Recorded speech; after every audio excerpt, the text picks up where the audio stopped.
Okay, we're going to call to order the quarterly meeting of the Kentucky Retirement System. And with that, we'd like to have legal with the public statement. Michael? Yes, ma'am. This is a regular meeting of the Kentucky Retirement System's Board of Trustees. This meeting is being broadcast via video teleconference pursuant to Kentucky Revised Statute Section 61.826 and may be viewed by the public at the Kentucky Public Pensions Authority offices at 1260 Louisville Road in Frankfort, Kentucky. It is also being broadcast to the public via Facebook. If you are speaking and not appearing by video, please identify yourself before talking.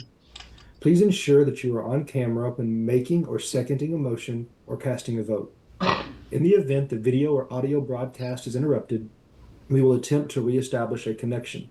If a connection cannot be reestablished within 30 minutes, the meeting will be adjourned and rescheduled to another date. Thank you. Thank you, Michael. And I'd like to add that this is the December 3rd meeting of the Kentucky Retirement System. And with that, Sherry, can you do the roll call? Yes, ma'am.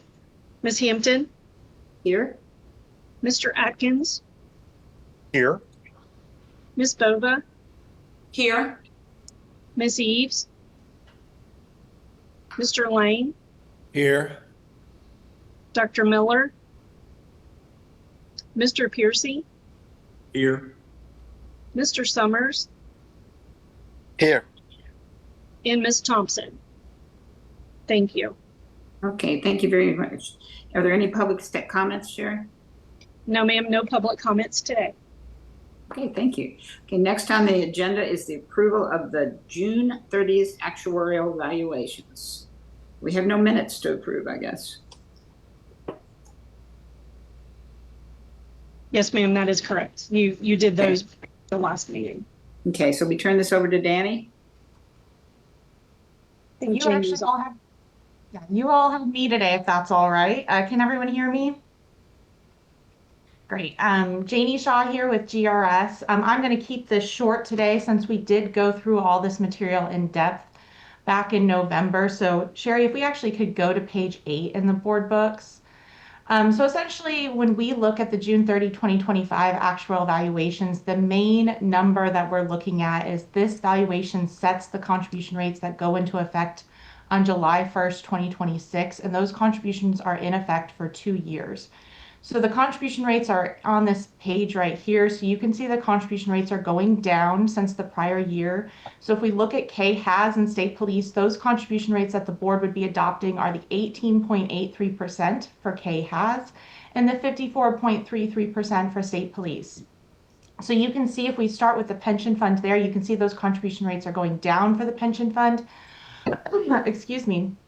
The main drivers for that is that the membership payroll went up. So higher payroll means a lower contribution as a percentage of pay. And then also on state police, we had that $25 million appropriation that came in that also drove down our contribution rate. You can see the insurance fund for KHAS is still highly overfunded, so that contribution rate is still 0%. And the insurance contribution rate for state police went up, and that's because of those 2026 Medicare premiums that went up significantly from 2025. So again, all in all, those contribution rates coming down for both of those funds. Switching over to K-non-HAS, again, keep in mind those contribution rates are in 2 parts. The first part is the contribution as a percentage of pay. That's just our normal cost rate. So that's going down to 7.76%. And if we actually skip ahead 2 slides, I believe it is, Sherry, we can see that amortization cost, that's that dollar amount that gets allocated amongst our employers. That's actually going up to 868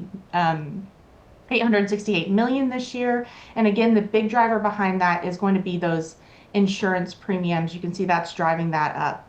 One thing I do want to note though about this amortization cost going up, not all employers are actually going to see an increase in their amortization cost. The reason for that is because when House Bill 1 went into effect, there was a stabilization that went into effect with it. So for some quasi-employers, their amortization cost that they're paying hasn't changed since House Bill 1 went into effect.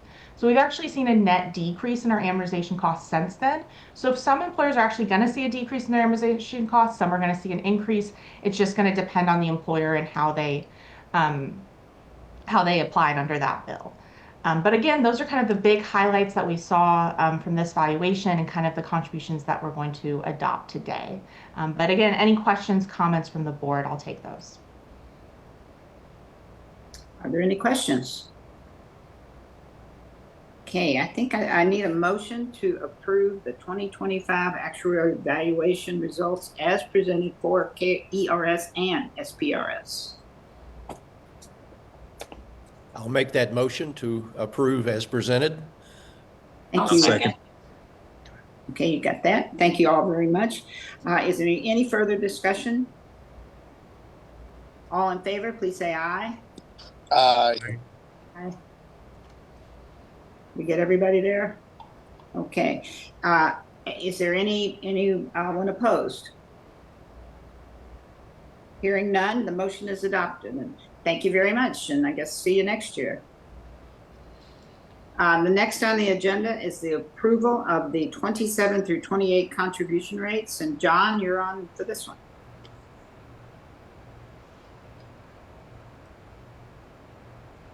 John? Are you muted?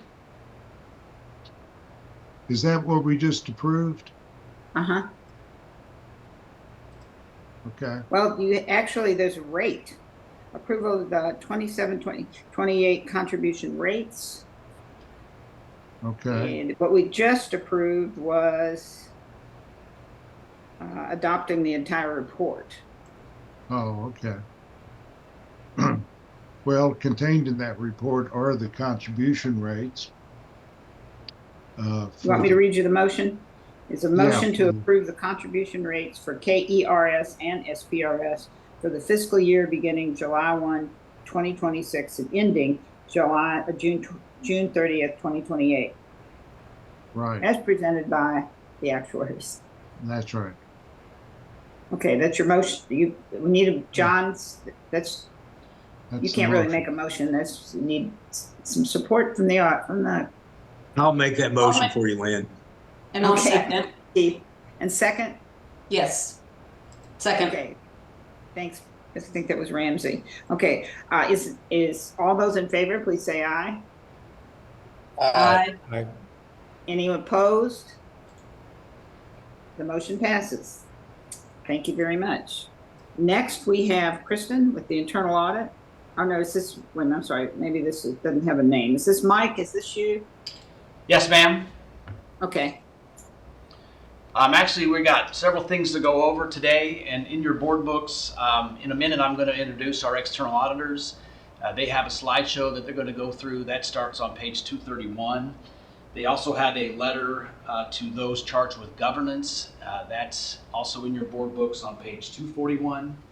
Also in your board books is the draft KRS ACFR. That begins on page 251 and goes through page 373. And we have some GASB reports that are in your appendix. The GRS letters related to those GASB 67 and 74 reports begin on page 245. But those are just GRS's attestation that they did their GASB reports in accordance with the GASB statements, et cetera, and so they're in there for you to look at.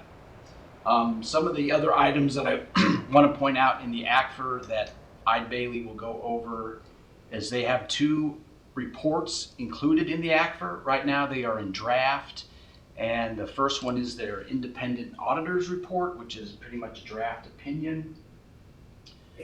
And that one is on, I think, page 261. That is on page 261, and then they also have a report on internal control, which is on, I think, 319. Let me double check. Yes, on page 319. So all of that's in your board books, and what I would like to do now is introduce two partners from Eide Bailly. We have Leland Miller and Roger Alfaro. Leland is the lead partner out of the Boise, Idaho office, and Roger's out of one of the California offices. They've both worked quite a bit as well as their team on the ACFRs this year. And with that, I would like to turn the time over to them to go through their presentation. All righty. Well, good morning, everybody. As Mike mentioned, my name is Leland Miller. of course, have Roger Alfaro with me. We really appreciate this opportunity to be able just to spend a few minutes of your time this morning to go over in summary of the audit process and go through some of the other items that we need to just discuss and present to board as part of our required communication. So, a lot of times people ask, you know, with their first year audit, we appreciate the opportunity of being the first time working with everyone. And so, but we want to thank Mike and his group, Connie, and everyone within the accounting department and other departments there of going through their first year audit. From our perspective, being the first time through, it went well. I'm sure they might have a little bit of a different perspective, but as always with first year audits, things are just so, as we're trying to understand and gain a better understanding of who you are and what your systems are, and they're trying to get used to us and everything, but we appreciate their efforts. If it weren't for their efforts to have things ready, according to the timeline and everything, we wouldn't be able to be presenting here today. So we want to thank them and everything.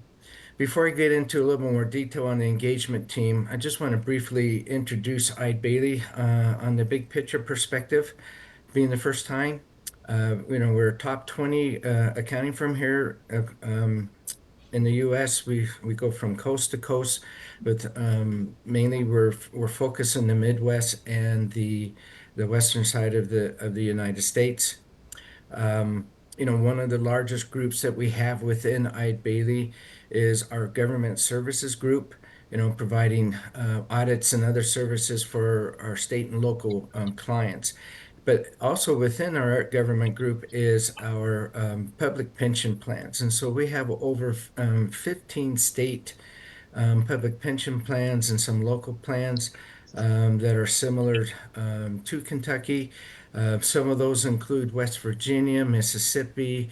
We have South Dakota and Idaho and others as well.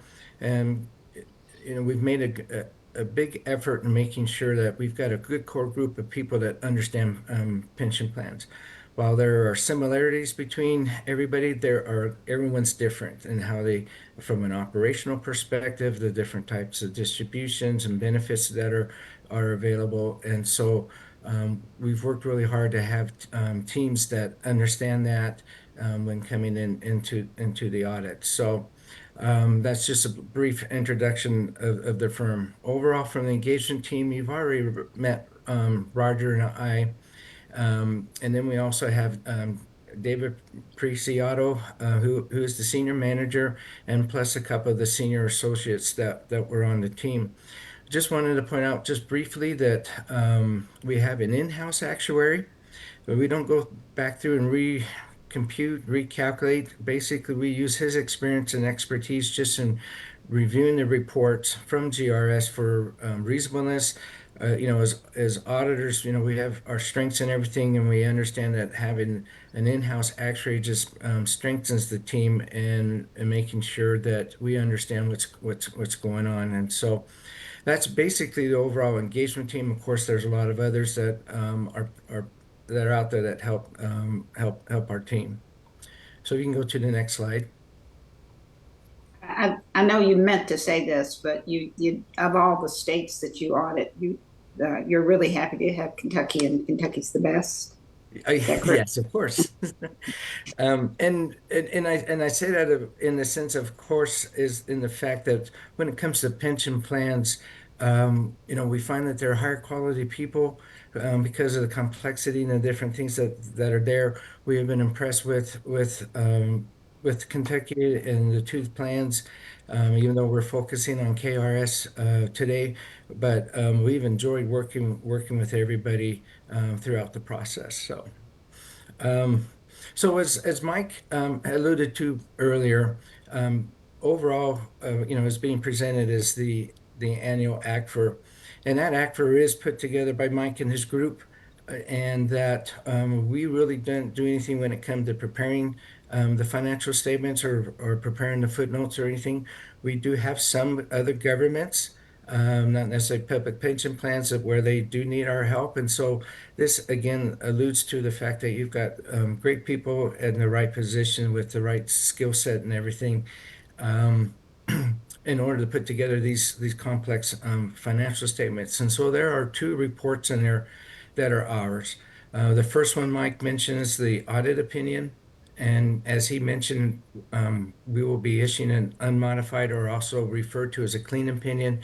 There wasn't any issues in regarding to the presentation of the information. We didn't have to modify our opinion because we had differences in opinions on how things should be presented. So basically, it states overall that the financial statements being presented are materially correct, and that we were able to give that opinion based on the procedures and things that we did as a result of our audit.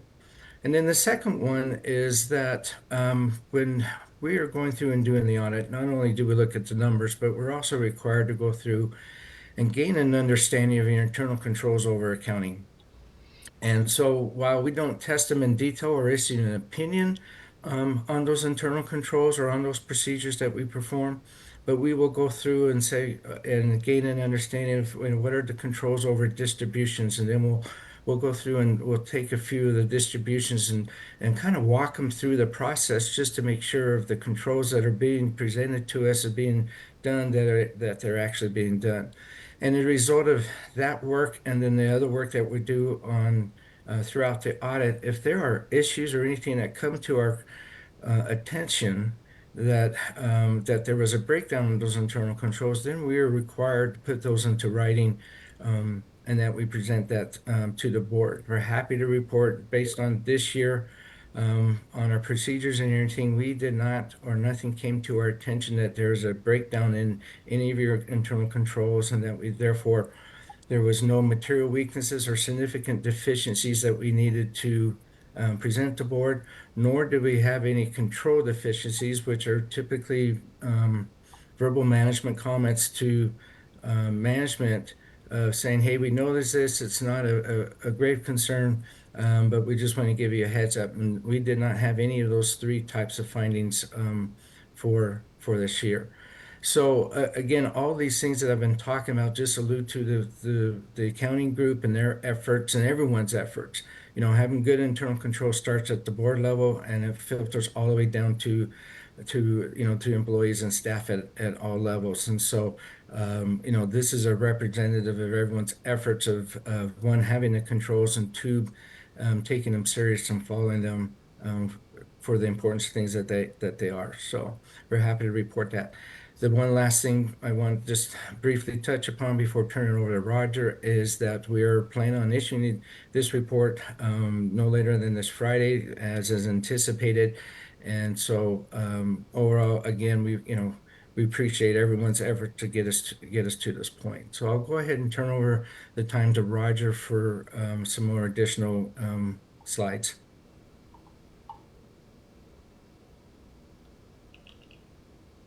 Chair and members of the board, I'm Roger Alfaro, partner with Eide Bailly, and as we move on to the second part of the discussion, to highlight a few of our responsibilities with respect to the audit process, our role was to plan and perform the audit to obtain reasonable assurance that the financial statements are fairly presented.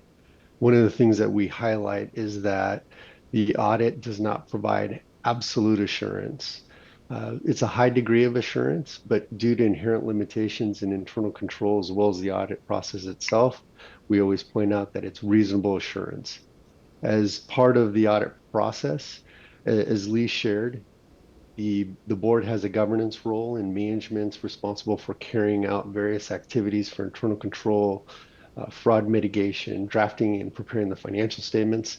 The audit, accordingly, the audit does not relieve management or the board of its responsibilities for financial reporting. With respect to the audit process itself, as Lee alluded to, the audit considers regulatory compliance in the perspective of looking at laws and regulations that could be directive material, as well as internal control for the planning and determining the nature, timing, and extent of the types of procedures we apply. But the audit does not provide any assurances regarding regulatory compliance or internal control. As part of the audit process, we review the system's significant accounting policies. Those significant accounting policies are highlighted within Note A of the financial statements. We review that information to ensure that those policies are consistently applied from one period to the next. And we also review them for consistency with industry standards. Lee had made mention to our engagement team utilizing an internal actuary. In addition to that skill set, we also bring to the table for the audit process folks from our risk advisory information technology group, and they help us in assessing controls related to the internal control environment for IT, as well as the application controls that are related to key systems that are used to derive financial information for the audit. Next slide, please. In addition to the reports that we issued or that are in draft form within your agenda packets, other written communications include an engagement letter, and this is something that's provided to the organization at the very beginning of the onset of the audit to highlight the responsibilities. We also, again, in your agenda packet, have included a letter to those charged with governance, which we're summarizing those communications. And then as part of the completion phase of the audit, we will be requesting a management representation letter, which reaffirms the various representations that that management has made to us during the audit process. One of the elements that we always want to highlight is working with management is a key part of the audit process and helps facilitate the audit procedures. We appreciate their assistance throughout this engagement, but ultimately our charge and our responsibility is to report objectively to the board. Next slide, please.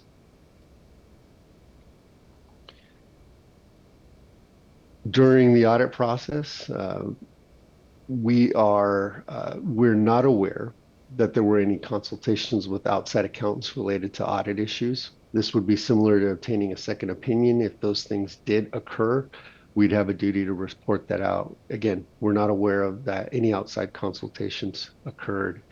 We're pleased to report there were no disagreements with management with respect to accounting, audit, or financial reporting matters. And there were no difficulties encountered in the audit working with management. Again, management and staff were professional in providing us access to the information that we needed in a timely manner, and that included the various interviews that we conducted throughout the organization, being able to reach out to the necessary third parties for us to apply our testing or validation, and we appreciate the assistance there. We bring to your attention that there were no material corrected misstatements or audit adjustments noted during the course of our field work.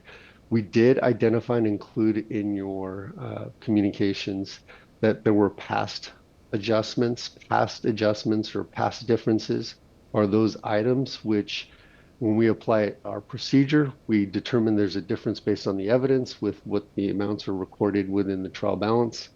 Those amounts were immaterial to the financial statements taken as a whole. And those, as we discuss those elements with management, those are part of a known year-end closing process or accounting procedure. And therefore, again, we're just bringing those to your attention that there were past audit differences because we're required under standards to communicate that, but those were immaterial to the financial statements taken as a whole. Next slide, please. In the audit process, there are certain areas that are potentially more susceptible to the risk of material misstatement. In audit terms, we refer to those as significant risks. Every audit has significant risks, and what that means is from the audit perspective, we take a look at these areas and we apply due professional care in understanding the processes and procedures that management has in place to mitigate misstatement, but we also apply testing procedures in these areas. So to summarize for this year, our significant risks that we identified were related to the management override of internal control, contribution revenue and receivables, calculations of initial benefit payments, valuation of alternative investments, and then pension and OPEB or insurance liability and actuarial information. Again, these are areas that as we go into the audit, we know that we're going to be devoting some time and attention to. They're not necessarily a function of potential or known issues, but nonetheless, we want to make sure that we're addressing these areas as part of the audit process. Next slide, please. To bring this to completion, we're reaffirming the organization that we are independent and have complied with the AICPA professional standards regarding our independence in performing your audit. And with that, that concludes my remarks. I'll turn it back over to Lee. All right. Yeah, next slide, please. Basically, this is our formal presentation for regarding the audit. Again, we want to thank everyone for their efforts and everything, and we appreciate this opportunity. I guess at this time, we open it up for any questions from anybody from the board. Thank you very much, Stephen. Are there any questions?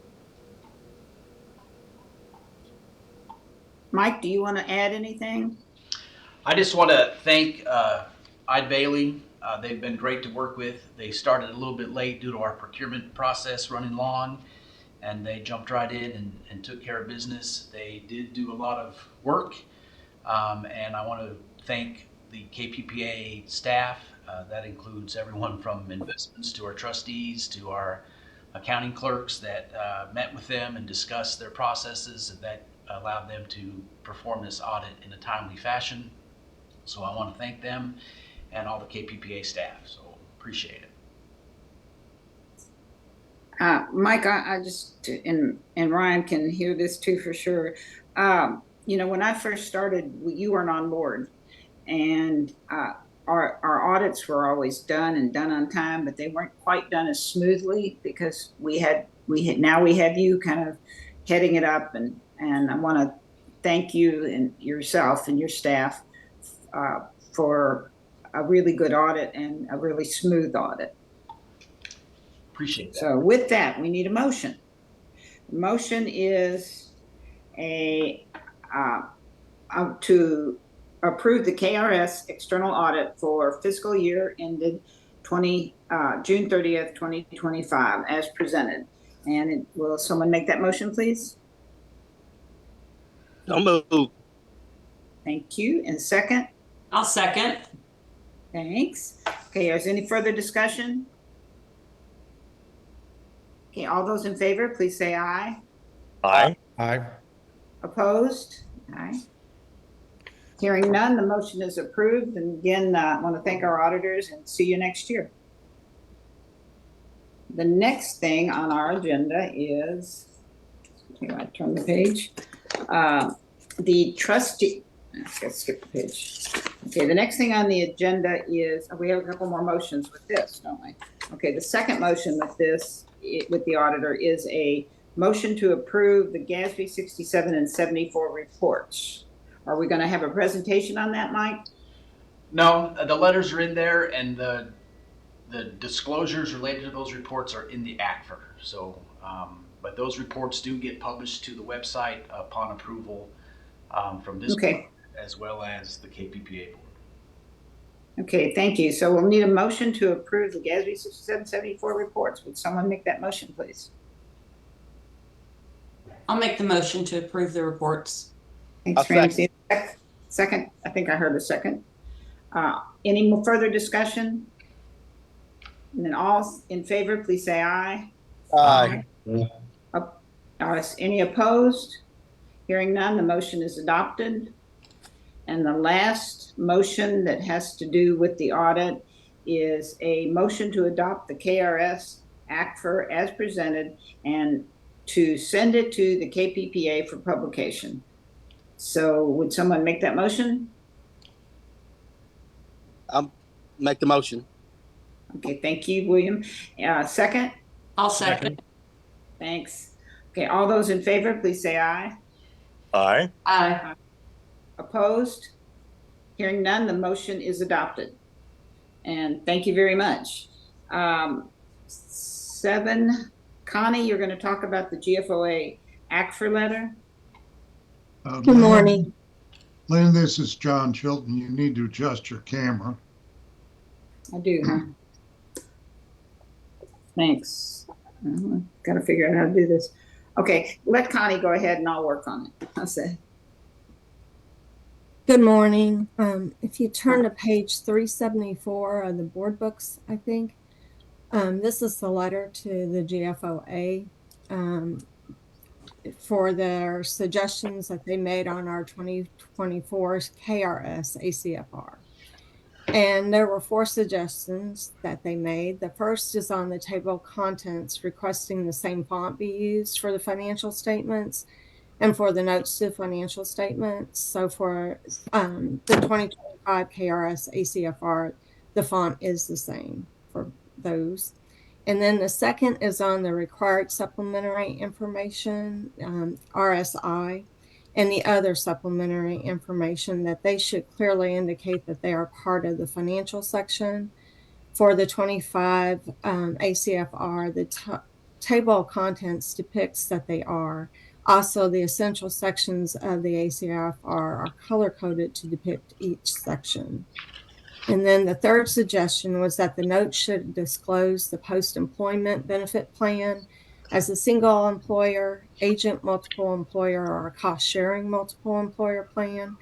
With the separation of the CERS and KRS ACFRs last year, that information was inadvertently removed. It has been added to Note B of the financial statements for the 25 ACFR. And then the final suggestion was to separate the other supplementary information from the RSI. And we have done that. The other supplementary information was removed from RSI in the table of contents and has its own table of contents heading for the 25 ACFR. If I could for a moment, I'd like to also recognize my team and the hard work that they've done this year with having new auditors in and also using a new IT package to prepare the ACFR. And I just want to have a shout out to them for all the work they've done. Thank you. Are there any questions on the letter?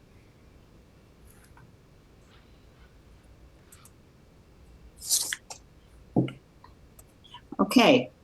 John, can you see me now? Yeah, it looks good. Okay, I had to turn it around so I can't see any of you. Okay, Connie, thank you very much and appreciate that. And I don't think we have a motion on that. So if there are any questions, please let me know. Okay, thank you very much. And then we have the quarterly investment office report and Pruitt.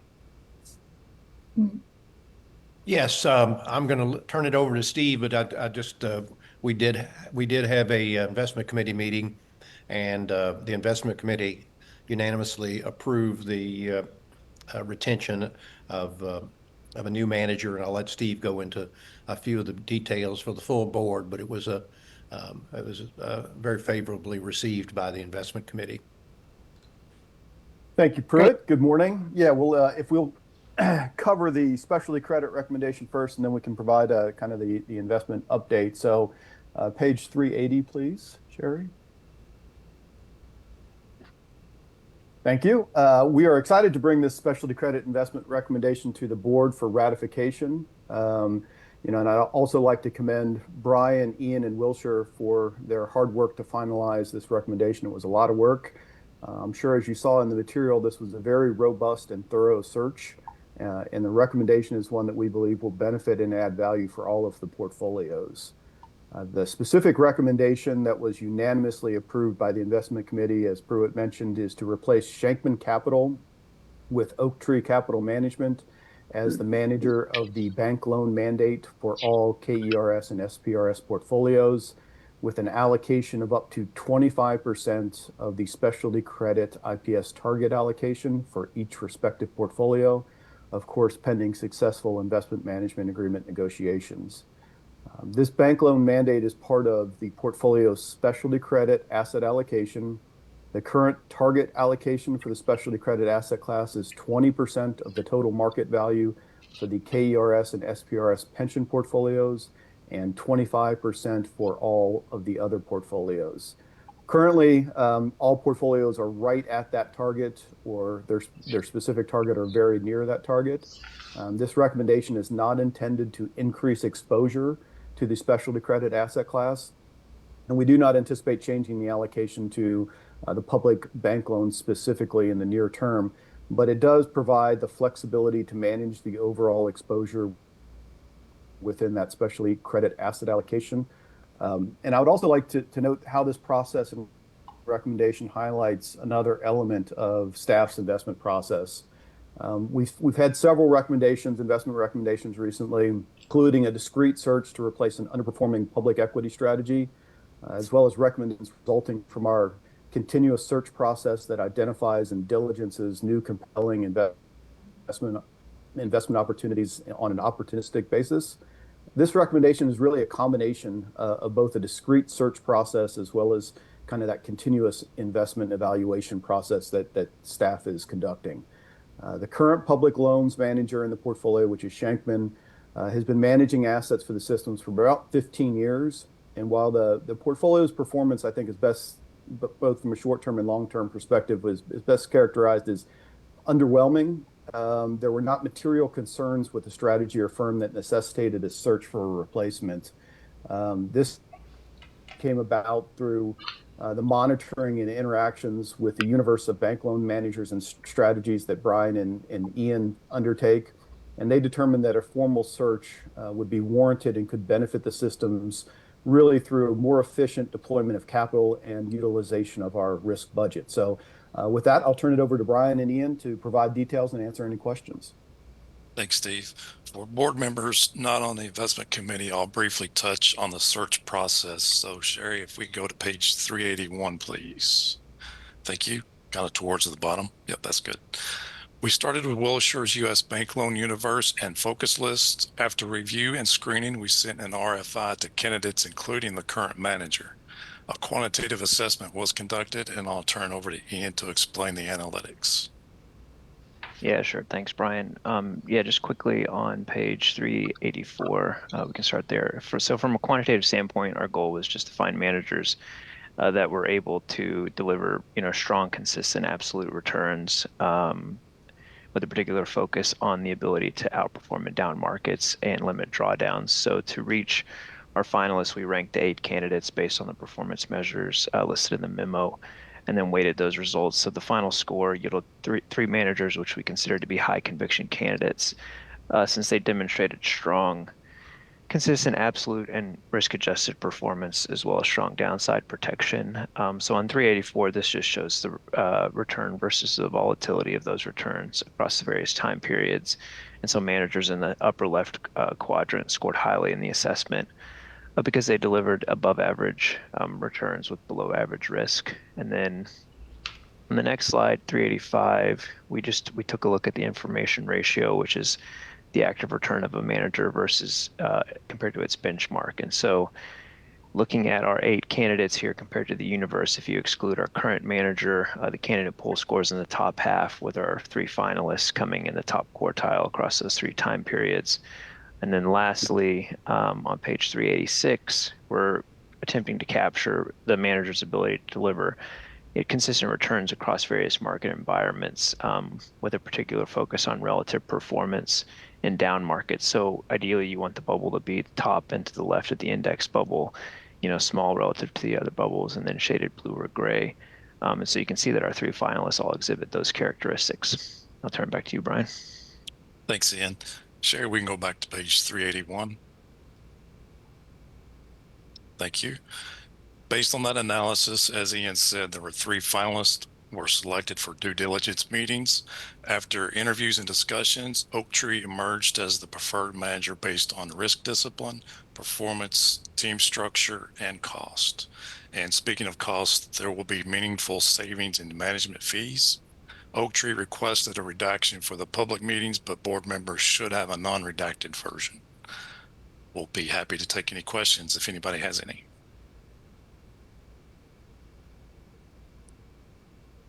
Hearing no questions, Steve Pruitt, do you have something else to say?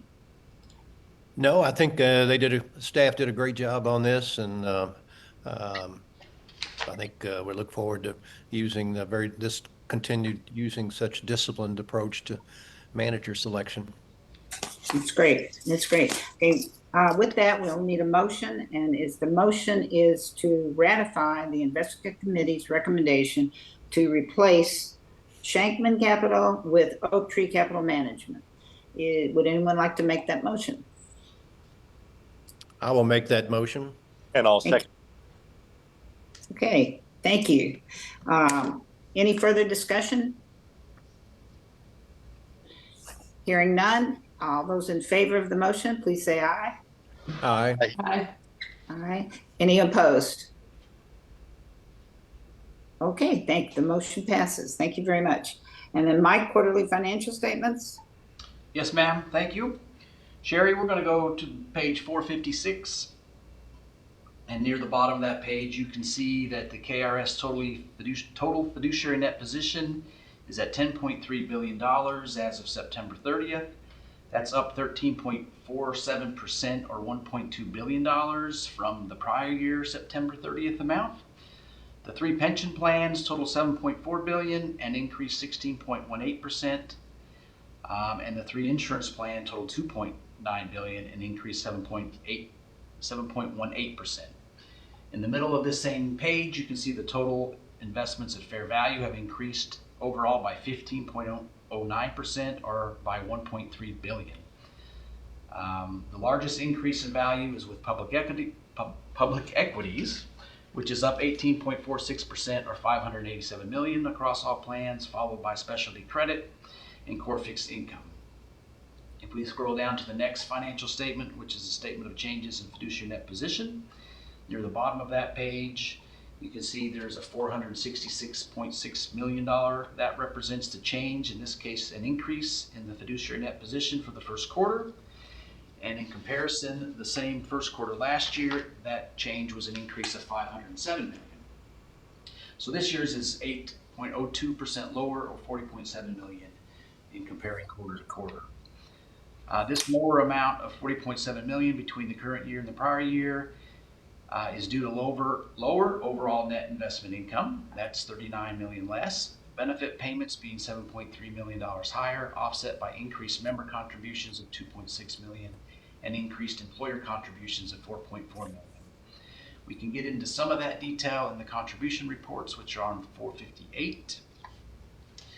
So for the first quarter, the pension plans received $322.5 million in member and employer contributions, including $216.6 million in AALC versus $316.4 million or $6.1 million more than what was received in the first quarter of fiscal year 25. Member contributions were up $2.6 million, employer contributions were also up by $0.8 million, and the employer pay credit was up by $1.3 million, and the AALC was up $1.4 million. General fund appropriations were at $81,250 for each year, each quarter for this year and that year. 81.2 million, sorry. The net investment income for the three pension plans was $53.6 million and is $11.7 million or 27.9% higher than the prior year amount of $41.9 million. The three pension plans paid out $322 million in benefits, refunds, and admin expenses versus $316 million in the first quarter of last year, and that's $6 million higher or 2.02%. All of that shows that the net contributions, the light yellow line in the middle of the page, show that the KRS non-hazardous pension plan had a positive net contribution of $122.2 million. The KRS hazardous pension plan had a positive net contribution of $5.5 million, and the state police pension plan had a positive net contribution of $7.4 million.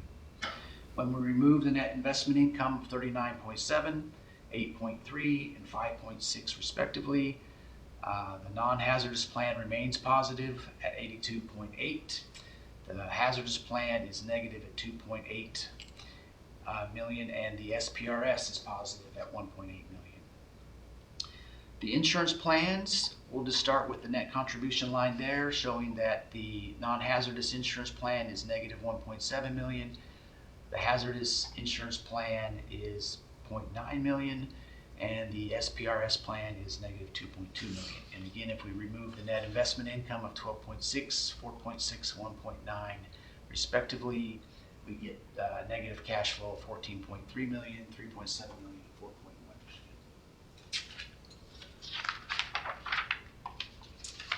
That is financial statements. I got some other reports to go over, but if any questions on those?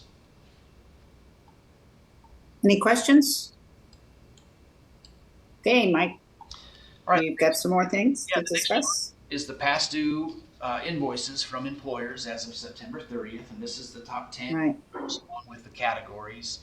If you look at the bottom of that chart, you can see that the total past due amount is $7.6 million. The largest one being Kentucky River Community Care at $6 million past due. That's being addressed with KPPA Legal. I think we're all aware of that. There was also the Western Kentucky University had $688,000 past due at the end of September, but they were all paid in October.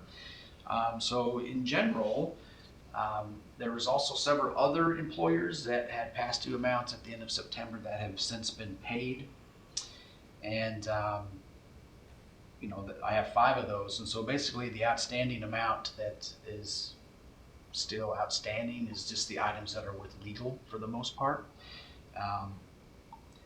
And then there's a chart at the bottom that's been tracking the progress made by the ERC and the legal team on the past due invoices as well as the dollar amounts.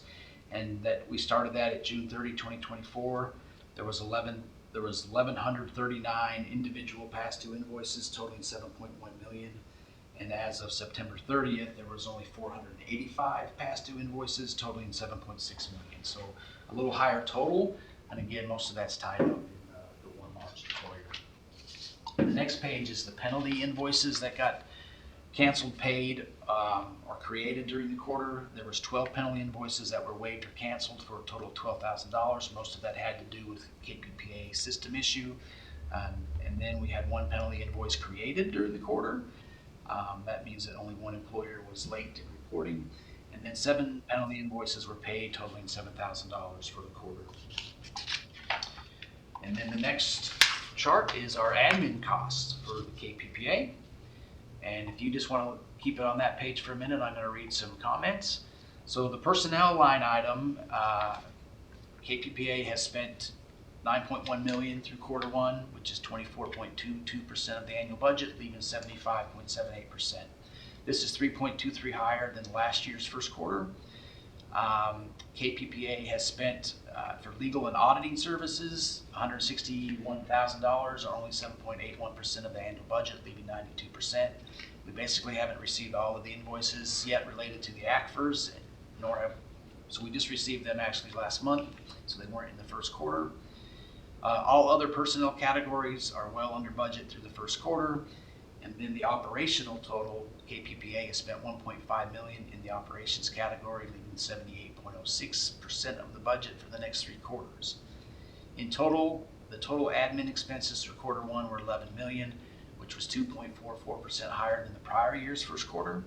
But we still have 77.84% or $38.9 million of the original $49.9 million budget left to spend in the first 3 quarters. I did want to point out that the total budget of $49,969,700 was the amount approved by the KPPA board for this fiscal year. Subsequent to that, the Office of State Budget provided KPPA an additional $145,900 to be utilized in fiscal year 26. So that brings our total budget up to $50.1 million versus the $49.9 that's represented there. The next pages have the individual line items related to that summarized chart. The only item I wanted to point out on this first page is there's a locality premium that shows nothing budgeted, and there's some actual costs in there of $115,000.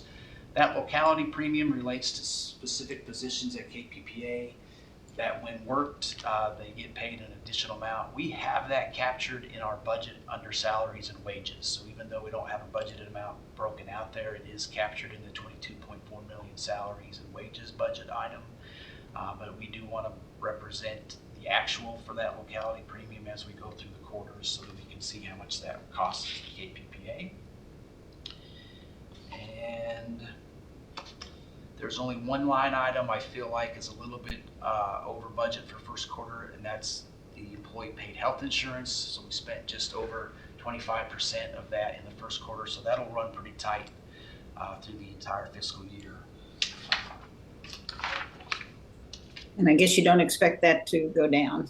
Yeah, it's going to remain consistent. I mean, if we had, say, salaries for some reason, that might be down, but we do have a little bit of cushion with that additional $149,000 that I think will keep us in line overall with the budget. Yeah.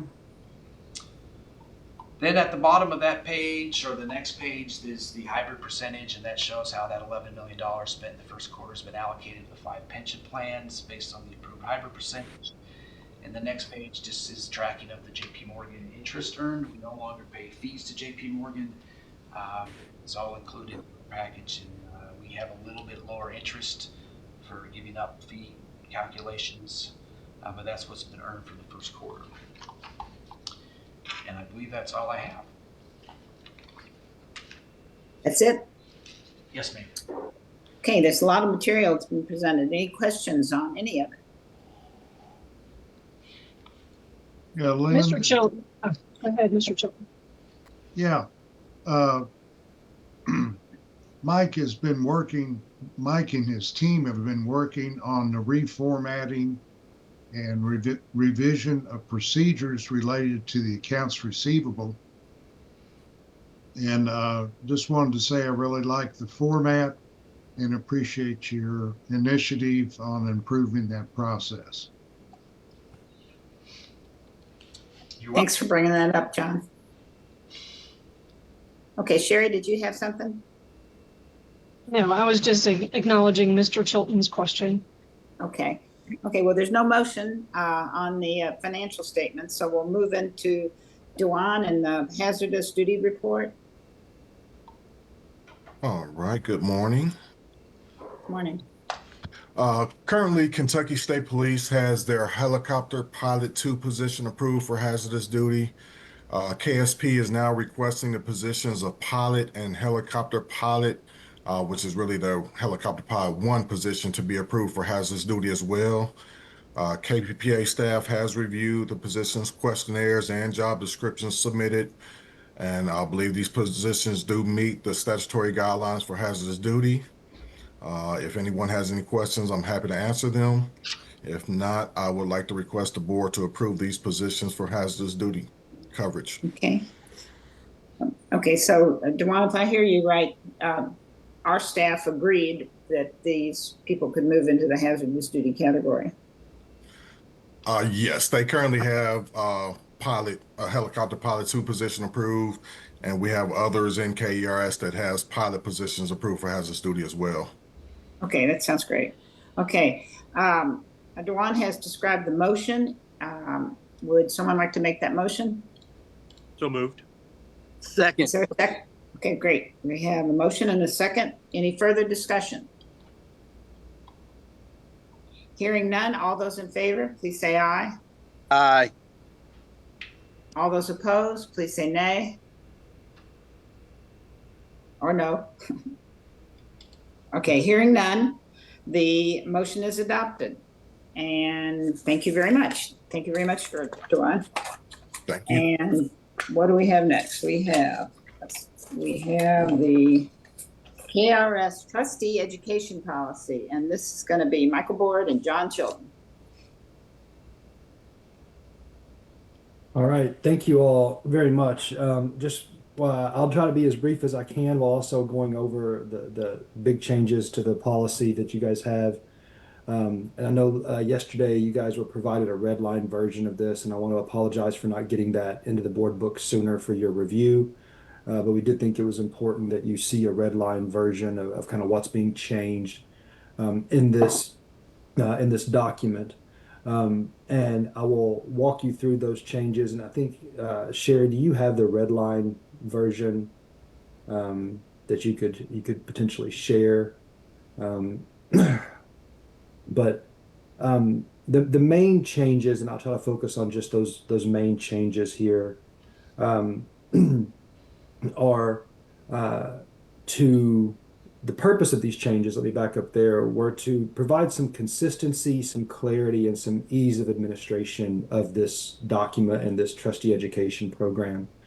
Um, and so just starting off with the main change is for the longest time, all the trustees were put on an education year that began when they were sworn in. And so everyone's education year ran for 12 months from the date they were sworn in until, 12 months from that date. So everyone's education year could be different depending on when they were sworn in. And that became kind of an administrative nightmare to track that. And that actually wasn't in line with what the statute requires. The statute saying we need to have one of these, have a trustee education program, says it should be on a calendar year or a fiscal year. So primary thing we're doing here is we're changing it to a calendar year. Everyone's going to starting January 1st, 2026, everyone's going to go to a calendar year, and that is going to be easy to track. And for everyone has to have 12 hours of trustee education in a calendar year. We put a provision in that allows for prorating of that for trustees that are appointed mid-year.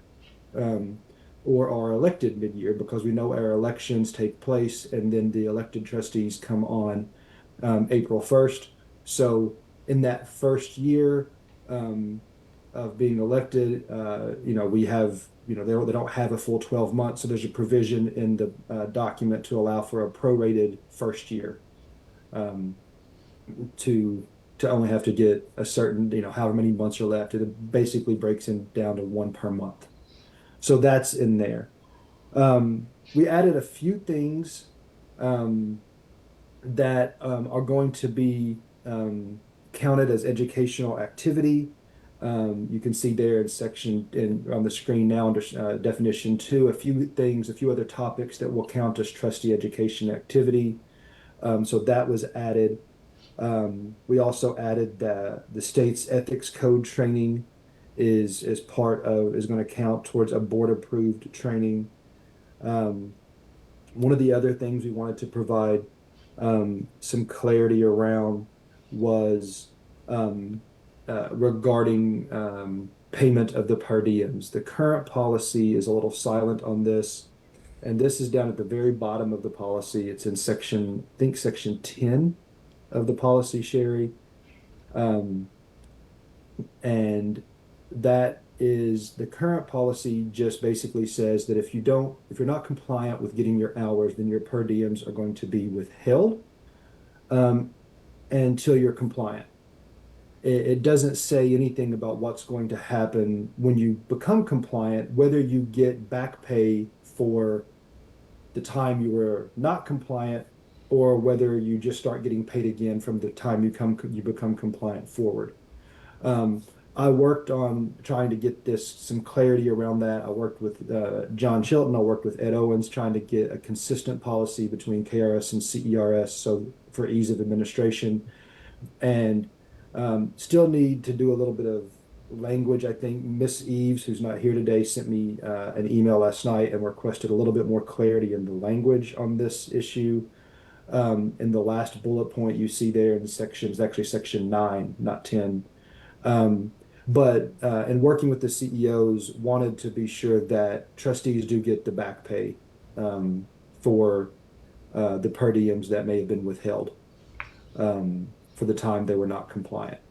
So that's what the CEOs wanted me to put in the policy. And while it says there, that last sub bullet, that per diems and reimbursements shall be backdated for the time period that a trustee may have been out of compliance.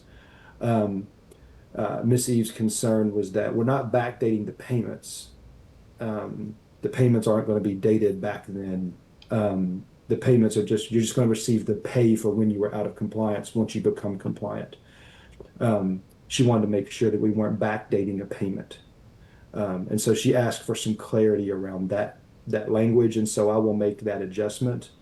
But those are the main changes. As you can see, there's a lot of red on this document, but those are the primary changes. Miss Eves did ask for a few other changes that I'll briefly mention here. She did ask that I make clear that this policy becomes effective on January 1st, 2026, in the definition section, when we define a calendar year. She also asked that I add a definition for what it means to attend a training, an education activity.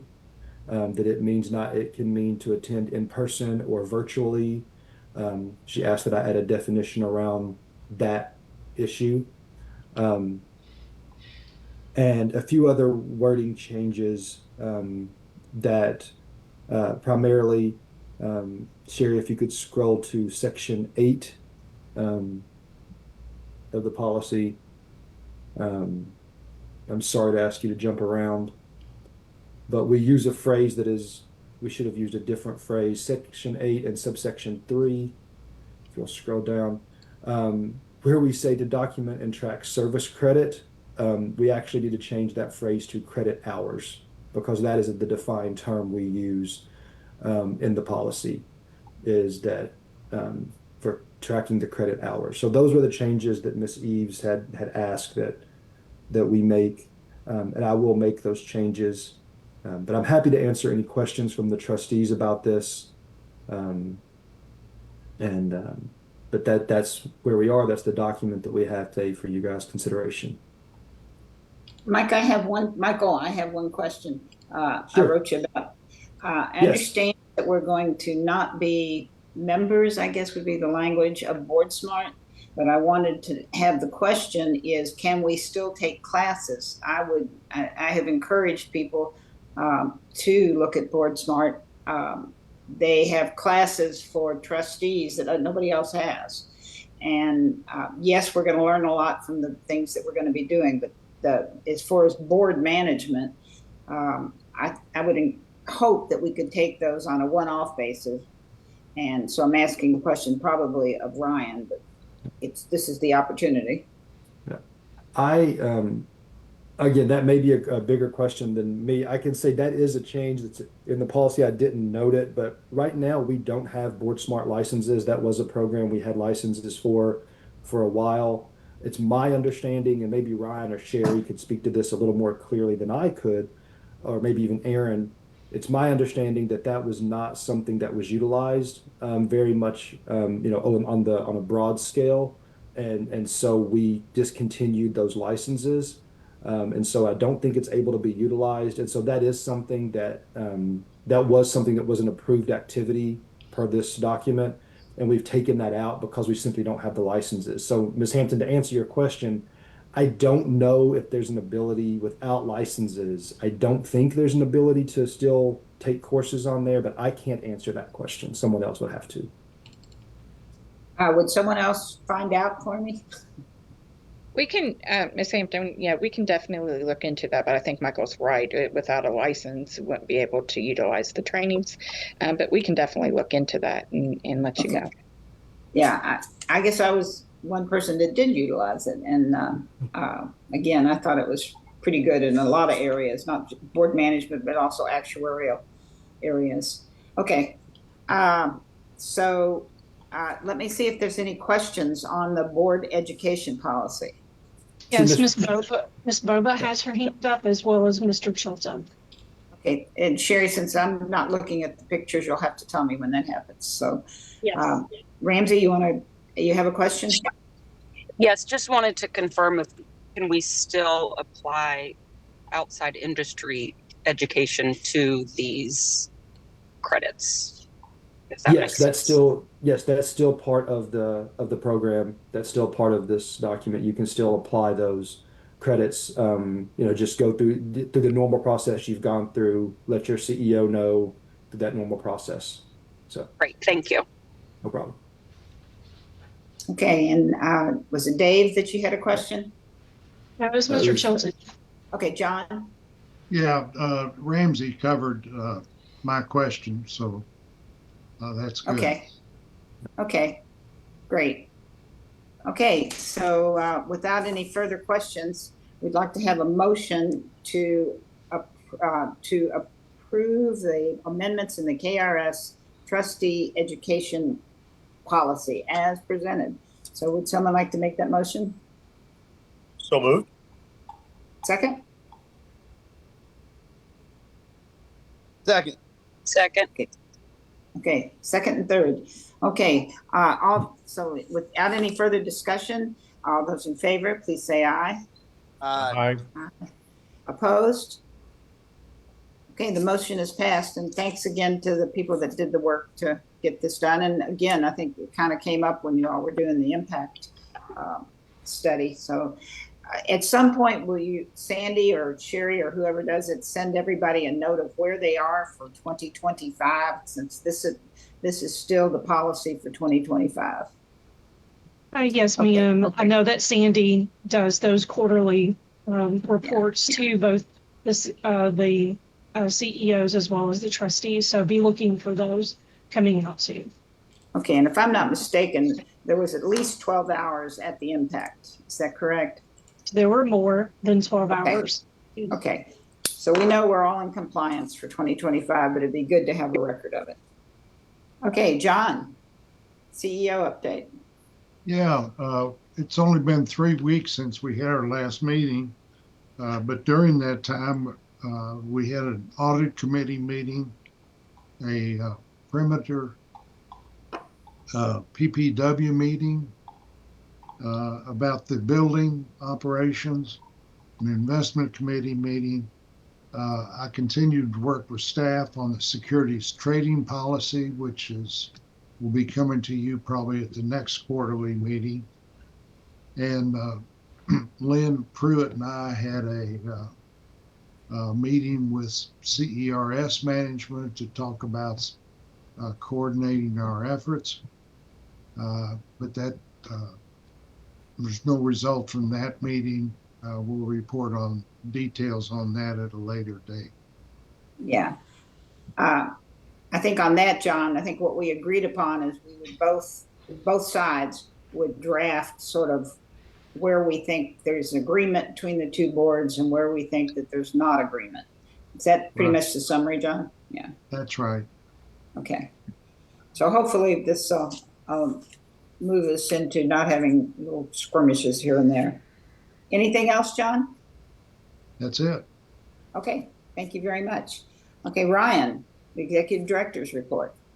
Thank you very much. As you see on page 474 in your board packet, I just 6 items I kind of wanted to update everyone on that we've been working on. The official notice went to your email. We mentioned it before, but just wanted to state that Erin Surratt has been appointed Deputy Executive Director. We think it's a really good mix with her 2+ decades of experience to complement some of the rest of us, including myself, that are still working on that first decade. As a part of the post Rebecca and Erin taking that role, we also looked at alignments of who reports within the agency. I've outlined that in there for Erin. And there was just a few changes with Mike as well. Now that he reports at the executive level, I know that was a priority prior to me starting, and we were very happy we accomplished that through the personnel cabinet versus other methods that we looked at. So we've rearranged that reporting as outlined in the staffing update section. Moving to the strategic plan, that's continued. We'll have more in depth we have in the past, and we have some more in depth conversations. But just wanted to update you since last time. We obviously have limited resources here, and we have to focus those into the highest priority issues. And the strategic planning committee is kind of that model for us to determine where we're going to allocate resources. They've convened and they will continue to meet to prioritize with limited resources those initiatives that we see that need some attention and focus implementation.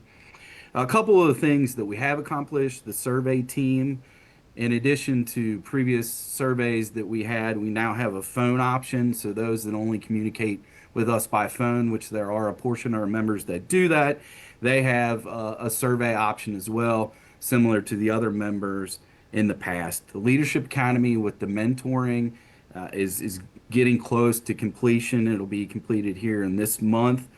Very excited about what has happened with that committee and how that has went, and we're looking forward to kind of thinking how that model evolves in the future. The IT assessment we've talked about with Mike Lamb in terms of resources and financial resources. There will be a lot of internal resources go into that IT assessment as we look to our enterprise management system next version, the modernization of that in the future. So that would be something that we'll talk quite a bit about. But that IT assessment has started. I think that's the key point. Another initiative that was very important to me in my previous role, is very important to me here, is the paper checks, reducing those. They're very expensive for paper checks, and there's a higher propensity for fraud. So we have a team as a part of strategic planning working on that. We'll never get to zero because we have some statutory limitations, but we are making progress, and we'll continue to have that committee meet and try to reduce those number of checks to save money and reduce fraud. So moving to the second page, Sherry, as we talk about education, we just mentioned it. There was a policy revision. The trustees will start the next year with 0 hours. Everybody with the Impact Forum achieved the statutory goals. We wanted to offer, Sherry can collect it, or you can let me know, any items, not a meeting like today that's a robust agenda, but we can make available any topics. We had a list of topics that could not work and fit into the Impact Forum. We basically focus on trustee ideas. We'd like to do that in the future. So if there's any meetings at the end of the meeting that additional topics, or a committee wanted to get some additional training related to the work of that committee, we want to offer those that we can start earlier in the year as we think about, training opportunities that we offer in the next calendar year. Item number 4, Aaron and I covered the PPOB and presented to them on retiree health updates. Obviously there was a lot of discussion around that, and they were focused on it. The November meeting was canceled, and then the December meeting has been rescheduled for the 12th. I do want to publicly thank the PPOB chairs that attended the Impact Forum. I thought that part of the Impact Forum was very helpful, build relationships with them, and I thought that they gave a really good presentation. So I wanted to thank them as well. The investment office, Steve's office in Louisville, we hit another milestone. I believe last time I had updated it that it had transferred out of the state level approvals, which is with finance facilities, and it had moved to local level in Jefferson County, the Department of Housing and Buildings. They've approved the construction plan. That construction plan was in the original bid. They've approved that. So now with the lessor can implement that plan per the contract and per their bid. So another milestone. It's been taking a while, clearly, but we hit another milestone on that, and we're excited. We have an implementation team to look at security and furniture and moving in, all those kind of things that I'm on, Steve's on, and a number of other people here at KPPA. Just wanted to wrap up. Always important to give some kudos. We talked earlier about the GFOA. I wanted to also highlight NASRA and NC-PERS. So GFOA is kind of the industry standard for accounting. NASRA and NC-PERS are the industry trade organizations for kind of pensions in general. And Mike and his team received an award for that recognizes a system that meet the highest professional standards in plan funding and administration. So kudos to Mike and his team. And then did want to mention Liza Welsh. She's on her 12th year for the Veterans Day lunch, kind of honoring those within our agency that served. And I thought that was a heavy lift and certainly important for the culture here at KPPA. So happy to take any questions and appreciate the time just to go over those 6 items. Thank you very much, Ryan. Are there any questions for Ryan? Well, I appreciate everything that you said. I haven't bought the scissors yet for the ribbon cutting, but let me know, okay? And Yes. we'll make sure we get them. Okay, with that, we need to go into closed session. Is that correct, Mike? Michael, you want us in closed section? Yes, please. Okay, so we'll need a motion to enter into closed session pursuant to KRS 61810C to discuss pending litigation. Is there a motion for this? So moved. Second? Second. Okay, any discussion? All those in favor, please say aye. Aye. Opposed, nay. The meeting is adopted, and Michael, we turn this over to you, but we'd like to have Philip turn us off. Before he does that, I need to having made an open session to move into closed session for a specific purpose, and such motion having carried by a majority vote in open public session, the board shall now enter closed session to consider litigation pursuant to KRS 61.8101C because of the necessity of protecting the confidentiality of the system's litigation strategy and preserving any available attorney-client privilege. Thank you. Okay, thank you very much. So Philip?